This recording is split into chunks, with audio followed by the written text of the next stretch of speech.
Hey everybody, welcome to Cinema Trip Reviews. Today we're talking about Mad God.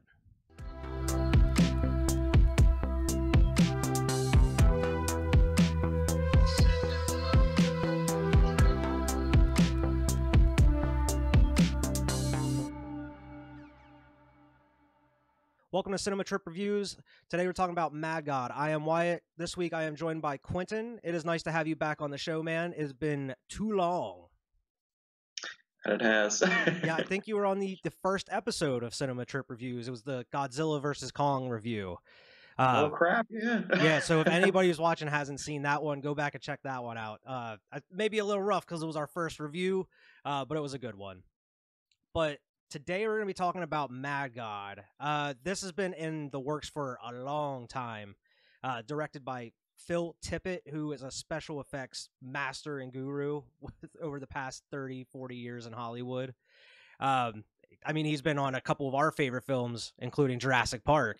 He's literally everywhere, I feel like, in the early 90s and like 80s, late 80s. Yeah. I mean, he was involved with the first two Star Wars movies, doing the special effects for them, Indiana Jones, and I think it was the second Indiana Jones. RoboCop. We also got Willow, Jurassic Park, and Starship Troopers in there among like huge, big budget name, like big name movies out there that he's worked on. This, I believe, is his only directorial movie.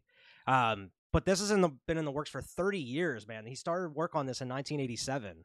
Apparently. Oh my God. Yeah, from what I could find about it, he's been kind of just working on this in between projects when he's had free time. And around 2010 or so, he really like, all right, I need to actually get into this and figure this out and make it an actual movie here. So I guess he went out and started a Kickstarter to get the even more funding for it. And then he spent like the next 10 or so years kind of, getting it finished to go out there. I haven't known about this movie for too long. Like, it kind of just popped up on my radar a little while ago. Yeah, same. Yeah. Yeah. That's crazy. 30 years, like, the more I think about it now, kind of makes a little bit of sense, like, with how the movie's laid out, that it took, like, this long, too. Yeah. Yeah, I mean, it was his passion project from what they're saying. And apparently he kind of wanted to really get working on it in the 90s, but he was afraid at the studios there wasn't much room for marketing a stop motion movie at that time. Because really you don't see too many stop motion big budget movies. I mean, the biggest one everybody thinks of is like Nightmare Before Christmas, Right. which was in the 90s. But for a movie like this, it would have been a lot harder to market, I feel. Oh, yeah. Yeah. Now I did have like the cast list for this movie, but after watching it, it's really, it doesn't really matter. I guess like there's very little to no dialogue, and the dialogue you hear, you don't even understand it. You don't know what they're saying. I tried to turn subtitles on, and there's no subtitles for that part. So okay, it's just gibberish. Yep. I always have subtitles on, and most of it is like straight up. It was just like baby speaking gibberish, or like baby noises, or like any amount of that. Monster squeals, or squishes and stuff like that. Right. But I mean, there is a cast though. It has Alex Cox, Nikita Ronark, Harper Taylor, and Bryn Taylor. You don't really see too many live action people. I think you only see 3 like real like live action people in this movie. Like you get the 2 surgeons, and then the weird dude that's just kind of up where the assassin came from with the long fingernails and the toenails. Right. Yep. During this movie, I didn't know what to expect, especially after watching the trailer. I felt like I was watching a Tool 9 Inch Nails music video mixed with like David Cronenberg and David Lynch at times.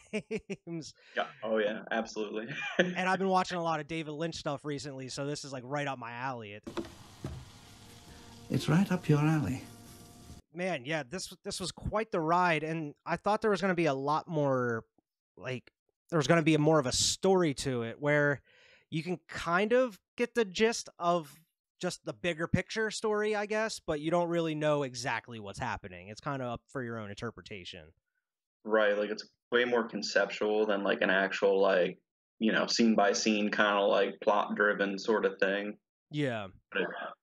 But yeah, this was extremely detailed. One of the most, like, when it comes to live action, not even live action, but stop motion movies, I haven't seen too many, but this is probably the most detailed stop motion thing I've ever seen in my life. Like every little, like during, like when he's going in the beginning of the movie here, he's kind of like, looks like he's spelunking in a way in this big tube that just keeps going down below these layers of this planet, I guess. But every wall is detailed. Every little thing is detailed. You can see like water running or the blood dripping off of certain things. I was very impressed with it, and the atmosphere is so dark and grim. Oh yeah, definitely. And that was like one of the first things I kind of took note of, and I said was like it gave me like vibes of like it was like H.R. Geiger inspired like post-industrial like craziness with like an I Spy book. Like you remember those I Spy books from like Yeah, when you were a kid? It's like that yeah. level of detail. Like, and I have watched a lot of stop motion animation, mostly newer stuff, not like really OG stuff like Harryhausen stuff, but Yeah. this was like for as detailed as those often are, this was like a whole different level. Like I feel like he probably took his whole like inventory of just like things he has for stop motion animation that he's accumulated over the past, 40 years and just kind of he was like, I'm going to use every single piece of everything I have on Yeah. this. And I noticed there's a part of the movie where it shows a close up of the main character, well, one of the main characters' feet as he's walking, and as he's stepping, it looks like you can see like his toes popping up through like the inside of the boots whenever he's like putting his foot down. I was like, how do they even do that? That's Right. so detailed. And just because I don't know what it's like now making stop motion movies, because I'm sure the technology makes it a lot easier than it used to be. But I've seen like the older videos of like the making of Nightmare Before Christmas and some of these other films, and it seems like it's such a tedious, long process to even get like 10 minutes of stop motion, let alone an hour and 20, hour and a half. Oh yeah, absolutely. Yeah, just I do assume that the technology has come like leaps and bounds, but at the same time, like it's still probably for the amount of work it is. Like there's probably a reason you don't see a lot of stop motion anymore, Oh like yeah. especially with CGI being what it is. Yeah, I feel like now they would have to have some way to do it a little easier, because I mean they were able to do it with like drawing. Because I mean cartoons back in the day, they used to have to hand draw them all the time. Now you got computers where they automatically animates the mouths and the movements of all these characters. They just draw on a screen. I'm Right. sure there has to be some way, especially like these high tech cameras that can just capture everything as you're moving them. Possibly, I don't know. But yeah, I was very impressed with this whole movie and how experimental and weird and the designs were outrageous. But I was very impressed. I thought it was awesome. Oh yeah, yeah. I loved every minute of it. For that exact reason, like it was just so off the walls, like bizarre. Oh Like yeah, I didn't know what was going on most of the time. Like I think the most cohesive parts that it was because it's like each different kind of like part or like setting I guess did sort of have a sort of running theme to it, but still like it was just so like I said like kind of conceptual and like vague about what is actually going on that it's kind of hard to really say. But yeah. The movie it just feels like a bunch of different little clips, like set pieces, just to kind of show off that he's built throughout 40 years. It's like, well, maybe I started with this and then this and then this, but it's like you're going from one place to another very quick. And I don't know how to explain it. It doesn't feel like a movie. It just feels like a bunch of little art projects put together in a way. But right, it right. works. Oh yeah. I think there is like sort of a cohesive like underlying kind of like story Yeah. that goes on there, but it's like so hard to even talk about, I Yeah, guess, because of it's a how weird very it is. big picture kind of story where it's like, okay, you kind of get the gist of what's going on, but they never really go into any detail. Like we kind of insinuated earlier, there's no talking in this movie at all. There is kind of talking, but it's gibberish. You don't really understand what it is, and then there's just baby noises that are happening at times. Right. But you never really know what's going on. I mean, the most you get is at the beginning, they show you like Leviticus 26, 27, and like 33 talking about like, they'll come for you and burn down your villages and take your people or whatever. It's Right. yeah. And that's after like it opens up with just this huge tower. It reminds me of the tower in like the windmill in like Frankenstein or something. It was kind of very old school, and they have like these villagers around there with people wrapped up like around a spiral staircase in front of this huge like setting sun with this storm rolling in. Great way to start the movie, and because that storm just kind of takes over everything, and then boom, Mad God. Bob's Levin's like, okay, what does that mean? Where are we going? Where are we going? It does set the tune super well, the tone. Yeah. And then you get like the Leviticus, like the passages that they show you on there. And this next part, it shows you like what you're saying. It goes straight into like this industrial prison, and it's playing like this soft acoustic guitar over it. And I like the whole time as I was watching this, I was like, this would be a perfect like rock opera or something.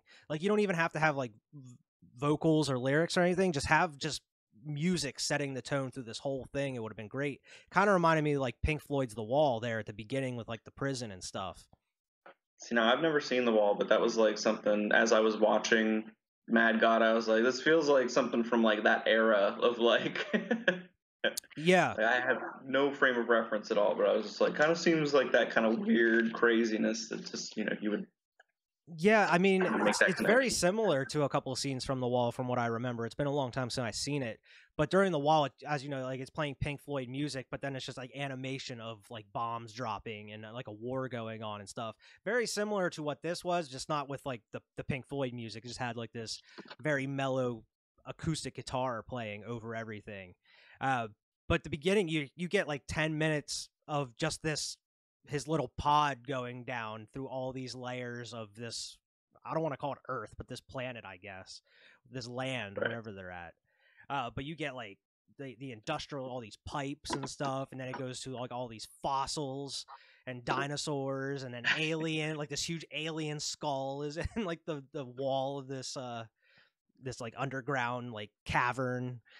But and then you go into like a post-apocalyptic world, kind of like these stuff like destroyed buildings and just these empty streets. So it was like, I have no idea how this planet works or wherever they're at. Right.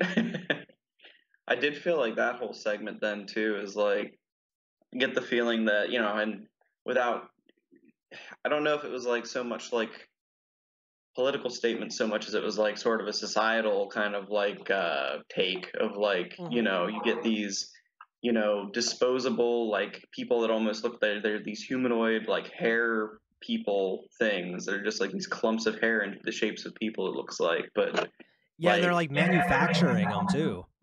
Right, they're manufacturing them, and then there's also like a ton of scenes of them just getting like willy-nilly just like destroyed by like whatever industrial process is happening around them. And yeah, and then they're killing themselves too. It's not like they're just jumping into or falling in like these like fire pits or magma pits, and then you have like those gray slabs just flying around, just like exploding like popping them as they're just flying right through them. And I just couldn't help but laugh because it happened like 5 times in a row. It just cuts to different areas to see slabs going through these people. Right. But there's like a steamroller that goes over a couple of them. Like it's wild, man.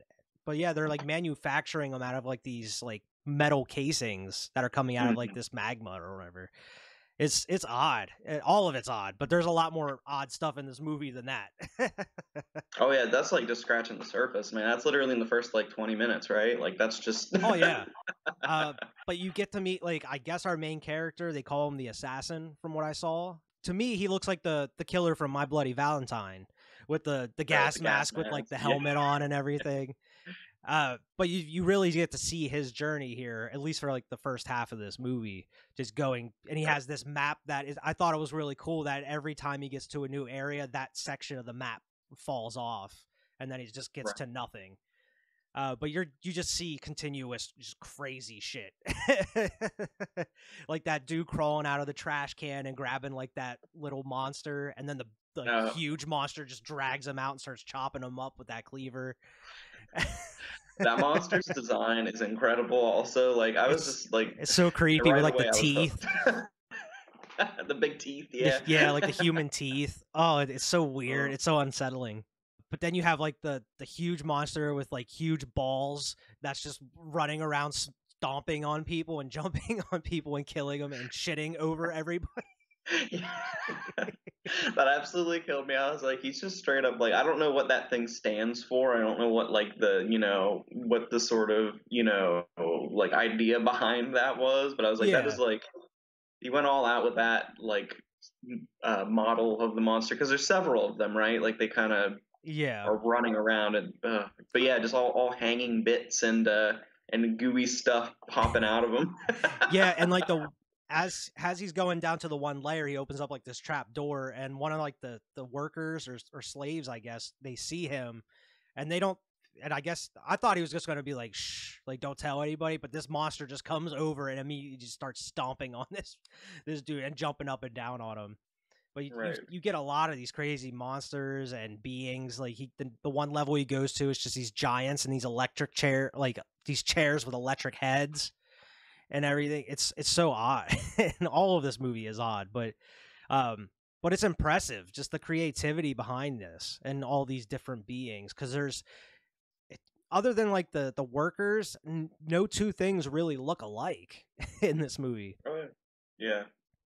That just speaks again to like the level of detail that was put into this, and like, I don't know, like I said, I had to look into Phil Tippett a little bit just because I didn't really know a lot about his background, other than like I did know that like he had a lot to do with like Jurassic Park, obviously, with, like the Industrial Light and Magic or whatever, and I know that Jurassic Park specifically was one that was like done almost completely, like all of the big scenes you think of when you think of that movie were done like in stop motion and then CGI as well as all that stuff. But I think he's the one that they were going to do it like claymation at first, or stop motion at first. And then I think Phil Tippett helped develop that. Like, if anybody's seen the behind the scenes of Jurassic Park, they know, but they made this like metal skeleton of these dinosaurs that they could just bend, and on their computer, the actual model would do the motions that they're making. Their dinosaur input device, which was a traditional stop-motion armature with motion encoders, which would translate anything we animated into a computer model. So it bridged the gap of stop-motion animation into the digital age. So it makes it a lot easier. So maybe that also went into this movie as well. Who knows? I mean, it also could have been, like you said, 30 years, so it's like, that's how long it takes to make an entire stop-motion animation movie.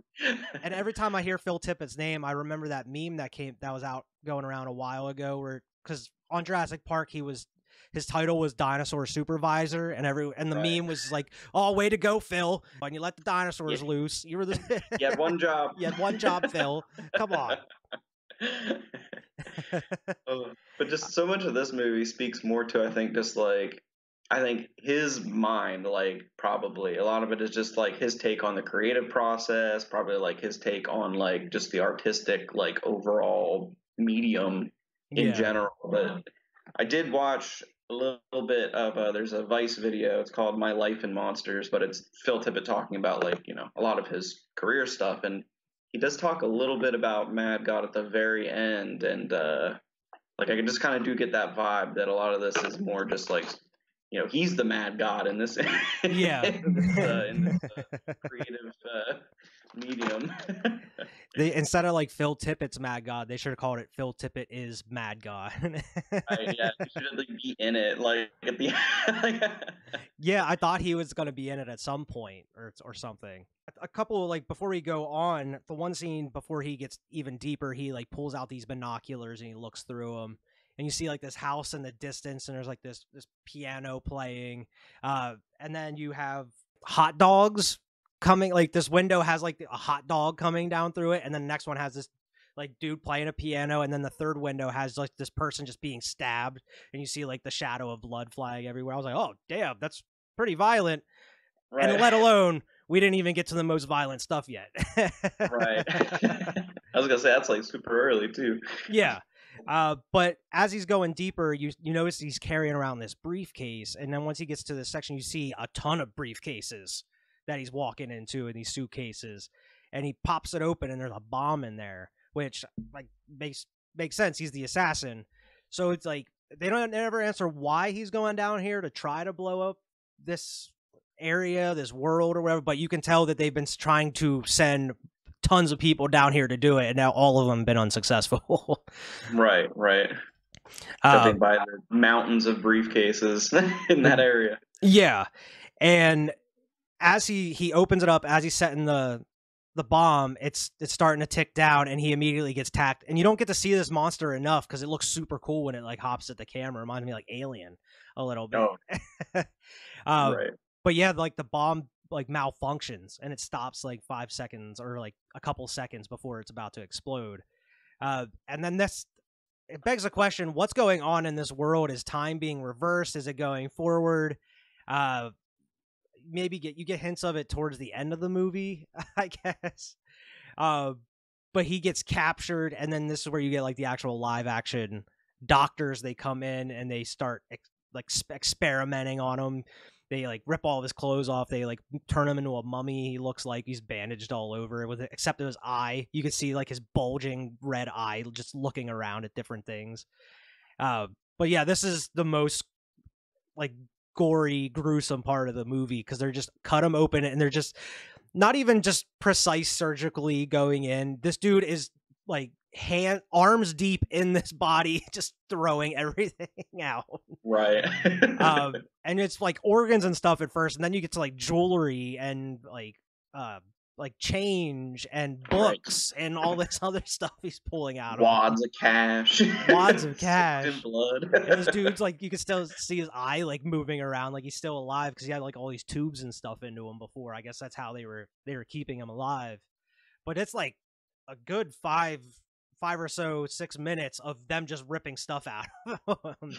And that's the thing, is every scene you see here, it's because there's no dialogue, each one's drawn out. Like there's a couple scenes in here I was like, it works, but then there's other ones I was like, all right, come on, like let's go to the next one. I'm ready to move on to the next part. Or because it's just sometimes it's just people walking, or I don't know, where I'm used to it, I guess, because of a lot of David Lynch's stuff is like that, where it's just like extended scenes just for the sake of it. But overall, I like that goes into what I was saying before, where it's kind of just these extended experimental scenes of just, it's pretty much just showing, it's like an art house type movie in a way, just showing what went into this movie. It blows my mind that just a group of people sat down and made this movie. Like it's mind blowing to me. Right. Like, and whenever obviously, like, you know, whenever people make a movie, it's like they are physically making a movie, but when it comes to stop motion animation, they are like literally physically piece by piece, like moving and making the movie. Like, yeah. I do wonder sometimes, I wonder to the point of what you're saying about like some of the longer drawn out scenes, like just with how many details are in this movie, like how much of this stuff is just like, oh, it's just being drawn out because they want to show off like all this cool stuff, or how much of it is like, what are they trying to say? Like what's in the details in this scene that I'm missing? And like, I feel like this is the kind of movie I'd have to watch a couple times. Oh yeah, to really you have pick up on some of those nuances. Yeah.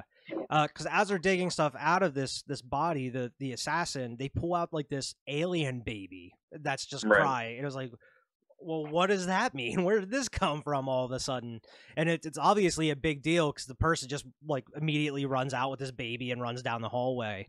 And then the other doctor just drills into his skull and then just inserts a camera, and it goes into the next part of the movie, which is like, is this a flashback or is this like the next part of the story? Because like we mentioned before, this goes into the, like, I'm gonna call him like the overruler, I guess, where he has like the long nails and the long like toenails and stuff. He's just like running around, this old guy. But you have like this war zone that's going on. My guess is where he came from, like way up above. They never say what it is. But he's going out, and I guess this is the process of sending another assassin down, because he's like looking out at the battlefield, and then he runs down to like his table, and he looks under the table. He's like these 3 witches or hags that are sewing this map together. It looks like human skin or whatever. And they're so nasty. A lot of like like fates vibes from like the Greek myths or whatever. Yeah. And he just rolls up. They roll up that map and give it to him. He goes right down, and there's just this huge audience of people. There's another tube sitting there waiting for the next person. Grabs his briefcase and moves on out. So, but this dude looks different. He's a little bigger, it seems. Like, so I don't think this is the same person that we saw through like the first like 20-25 minutes. At least I don't think so. Well, and First I half didn't even of make the the movie. connection that it was maybe the assassin that was the one that was on the operating table there. But like Oh, you didn't now think that you, so?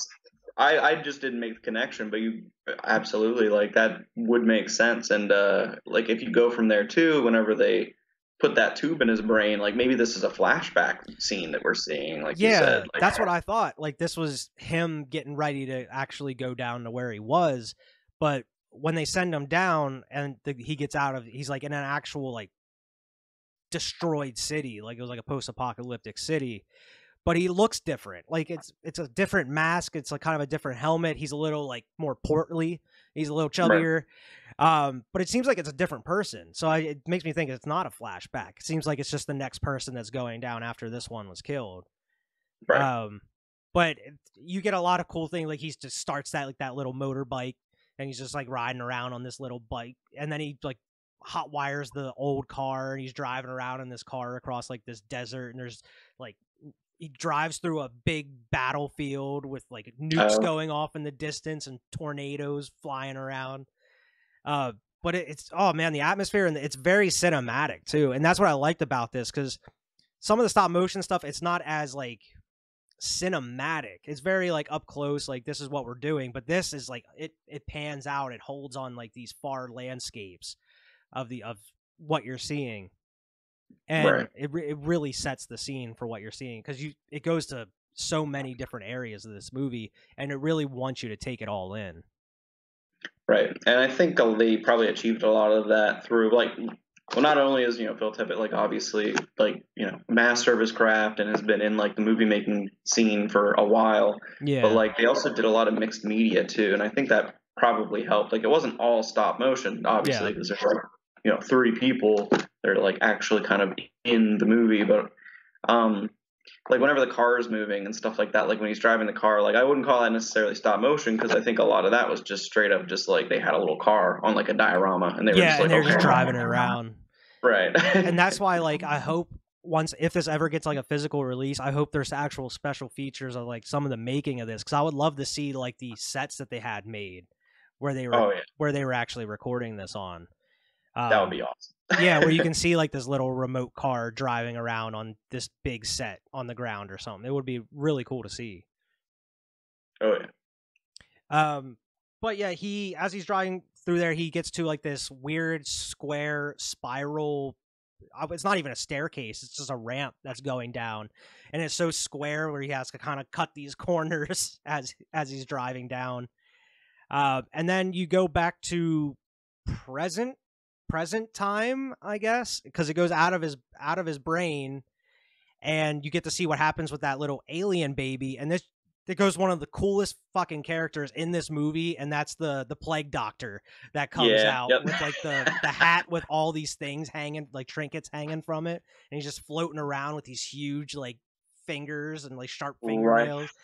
He's the coolest character in the movie, and that you really get to kind of sit with him the rest of the time. But you don't Right. know what's going on, because this lady hands him this baby, and he just turns around and floats away. Well, he's sitting Yep. there, and he's just, that's where I was mentioning, like you hear gibberish because he's talking to this lady, but you don't know what. And I thought they were speaking English. I just thought it was super quiet. But I turned on the subtitles, and there's no subtitles at this point. It's just gibberish. But yeah, man, it's odd because it's going so many different places now. Like from here to the end of the movie, you don't know what the fuck's going on. Where before you're like, okay, I'm kind of following this a little bit, and now it's just out of control madness from here on. Yeah, it definitely gets a lot more disjointed after like those bits are kind of like over. Like Yeah. I think because what we follow the plague doctor into like what the city with the two big like bull statues outside or Well, whatever is that? Yeah, as he's going there, it's one of the coolest visuals, in my opinion. Is it's like this brick wall that's like opening up as he's walking. Well, it looks like a brick wall, but it's like a floor kind of, but it's like popping open as he's walking, and as he's passing through, it's like closing behind him. It looks really cool. But yeah, he gets to like that big like castle gate, it looks like, with these two bulls that are outside of it. And that goes into like the area where you meet like his Igor, his like assistant thing, where he's just like this weird, gross, I guess it's kind of a humanoid thing with like this weird, like deformed face. Right. I wrote down Beastkeeper as his like kind of like thing, because he's got like what he's like kind of the overseer, those two like giants with the freaking electric stuff on their faces. Yeah, and they're like fighting it out, and I thought it was like a cage match or something for their entertainment, but no, it was just like they were supposed to be shoveling shit the whole time, and they just started fighting, and he had to shock them to get them back to work. Right. But immediately, like as soon as he leaves, the one like they start shoveling the shit, and then the other one like gouges the other's eye out. Right. He like throws shit at him or something, like pokes him in the eye or something like pokes that. him in the eye. But you're really seeing like the kind of the behind the scenes type stuff with like those workers that are just shoveling the shit, and then like the assistants like preparing in the lab and getting stuff ready. He's like looking through like the little microscope, and there's like a nuclear explosion in the microscope, and there's like a naked lady, like an old like 30s or 40s like flapper girl film that's in there at the one point. And then he like feeds, it's kind of a cool scene because it's a different direction, but he like feeds like those little worms or maggots to like his pets. But you get like an actual like vibrant, bright, colorful scene here, which is vastly different from the rest of the movie. And it's like these little creatures that he's feeding these worms to. I really dig that part, just because it was like such a super like such a drastic change in like sort of the presentation of the movie. It went from straight up just like dark, grotesque, like industrial, like gray stuff to these like super, super bright colors, and these two just like absolutely bizarre looking creatures just kind of like sucking up worms. Yeah, they just have like this just hole in their face, and the worm is just goes straight there. And then you think it's a little like, oh, that's kind of neat or whatever, it's bright and colorful, and then he like lets his other pet out, and it comes in and just snatches one of them and just drags him down into this pit, and the other's just like, oh no, like, oh no. He literally says, oh no. Yeah, he literally says like, oh no. That should actually have me losing it. Yeah, I was like, oh shit, it got real quick. I think it's like implied that that's like it was a baby one that got like taken away too, which I think is like kind of a like there is sort of this odd theme of like, you know, obviously creation, and like I think too like whenever they take the thing out of the you know, the assassin, like that's like maybe a little bit of a birthing kind of like baby sort of scene, and then you know, it gets taken away, given to the plague doctor, so it's sort of a sacrificial thing. Like maybe that's why, you know, that the lady that took the, you know, creepy baby thing to the plague doctor was kind of like, they go out of their way to show her like, oh, just kind of crawling onto this bed of hay and just kind of like seeming sort of morose almost, or like upset. Yeah. And then they have, you know, this scene too, where it's like this, you know, this Beastkeeper thing, just straight up like, you don't know why, maybe for entertainment or why, who knows, feeds this, you know, spider thing a baby creature. Yeah, it's very, I feel like there's a lot of meaning, like a lot of these things are done on purpose. For sure. And like you were saying, it warrants multiple watches of this movie, because I feel like as you're watching it each time, you're kind of gonna get a little bit of an understanding of it in a way.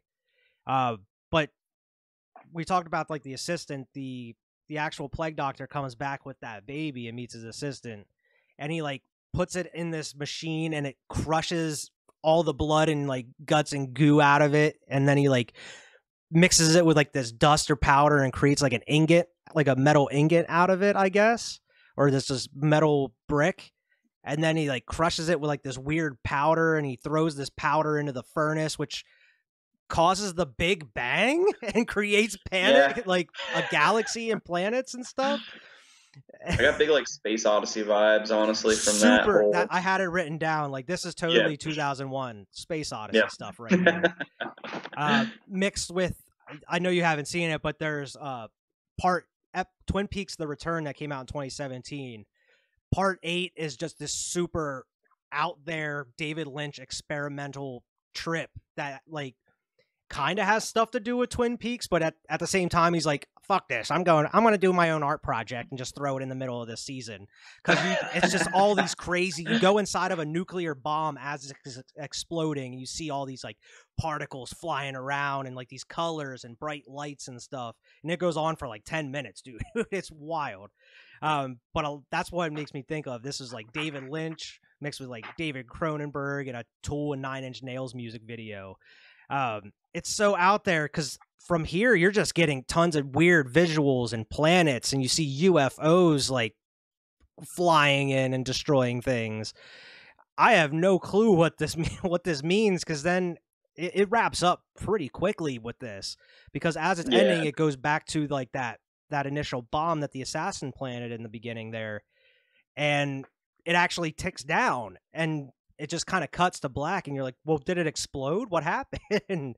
Because it shows the clocks are winding backwards and then they go forward and stuff. So it's like, I have no idea what this is supposed to mean at this point. Did like the plague doctor do this to prevent everything from exploding, or did he help cause it, or did he's like, well, I'm just going to create a new universe to go into or whatever? I don't know, man. It doesn't give you any help trying to figure this out at all. Yeah. I honestly don't think there is like any clean read of it. Like, you know, it would really take probably just talking to Phil Tippett about it, because yeah, because you mentioned 2001 with like the space and all that, but specifically the metal slabs, like those slabs that are flying around through space and that you see with the workers there towards the beginning. That's very much like that monolith that you see in 2001 that came down, and it kind of is what they're saying is kickstarted evolution, because like the apes and the caveman touched that, and I guess all the intelligence transferred from that monolith, and it helped us evolve in a way.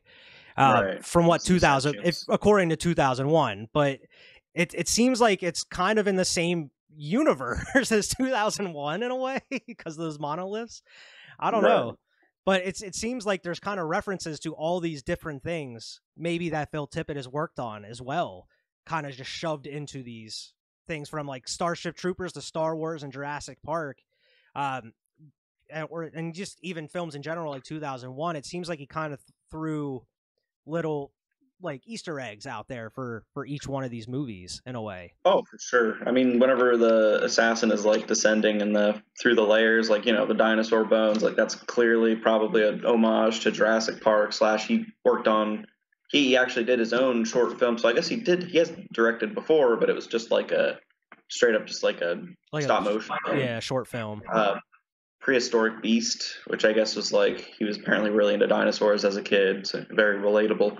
But I guess and it was during that My Life in Monsters video, he said like it was a cathartic way for him to kind of like get that out there. So I feel like that was probably a little bit of an homage there. And I think even some of the statues in the one layer really looked like the Harryhausen like monsters from like, I think, what did Harryhausen do? Jason and the Argonauts? Is that what that is? I think so. Yeah, something like that. Yeah, because there's a ton of different ones in there. I was trying to look at to see what all I could find, because I think there's 2 different parts in the movie where you go back to that room with all those different statues in them.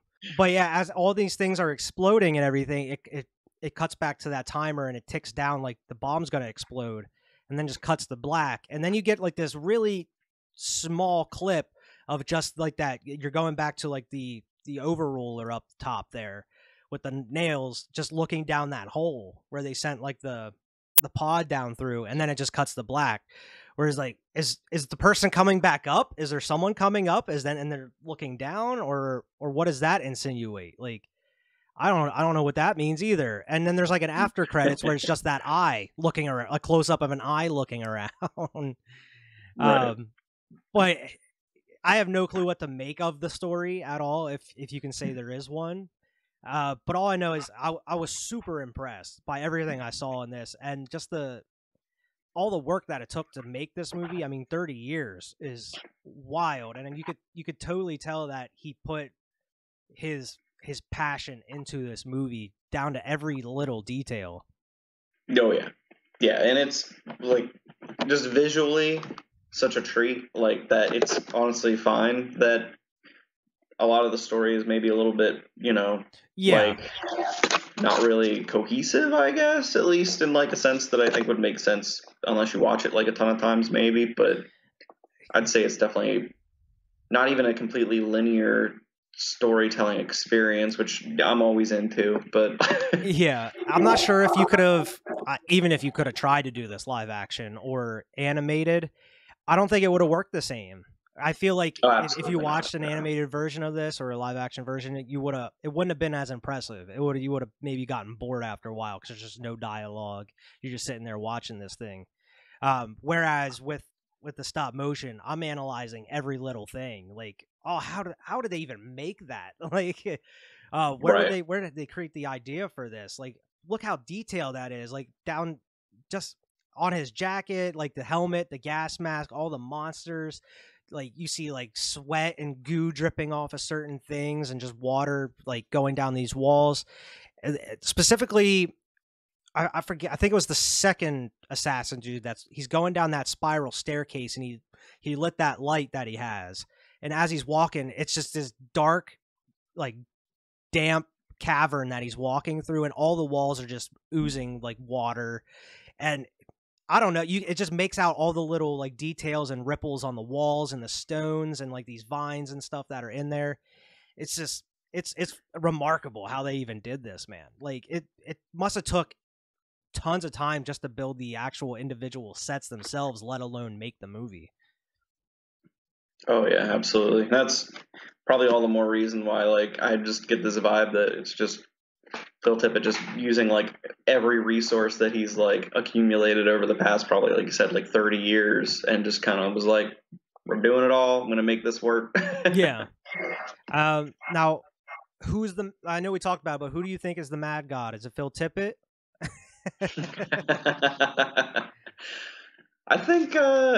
I honestly think this is a movie, like, I think it's all about just like the creative process. Like, I think it's just Phil Tippett's way of kind of putting to life what he sees as the creative process. At least that's a big theme of it. So I guess you could say Phil Tippett's saying we're all mad gods, right? Ooh, there you go.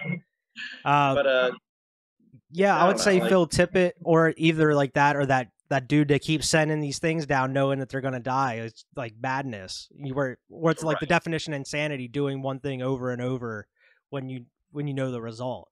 And it just seems like he may be the mad god because he knows he's never gonna destroy this place he's sending these people down to. He's just sacrificing these people over and over and over again. I don't know. Right. But that's the thing. It's open to interpretation. Like you said, like the creative process.